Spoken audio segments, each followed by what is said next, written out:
can mystified love make us happy? When we lack clarity, we have an identity crisis. More specifically, when we have difficulty understanding what's real and what's not, we have an identity crisis.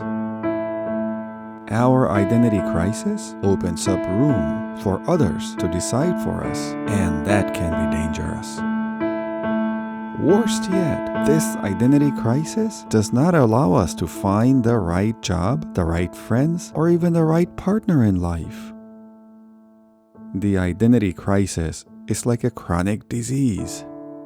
It's sometimes mild and sometimes acute. Some days we feel good, and the other days we feel confused and lost. Identity crisis can bring a lot of unhappiness in our lives. Worst yet, many of us get used to it, thinking that this is how life is. But this is not how life is. Identity crisis is a defect, and it creates a mess in our lives. This defect is what psychiatrist Ronald Lane called mystification. The towering author John Bradshaw further enhanced on it by calling mystification defective love. And sadly, it largely comes from our family of origin, the family where we grew up. If our parents had emotional issues, chances are high that we are mystified. Fully mystified people live almost a hypnotic state. They simply don't get it, regardless of the reality. Paraphrasing John Bradshaw, when we deny our own self to be acceptable to others, we become mystified.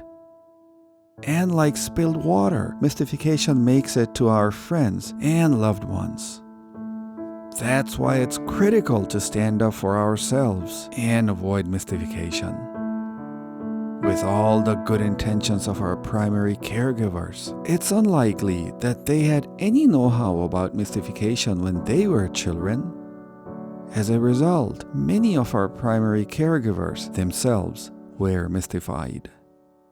Only if mystification could be fixed, so many more poets, scientists, and artists could contribute so much more to humanity.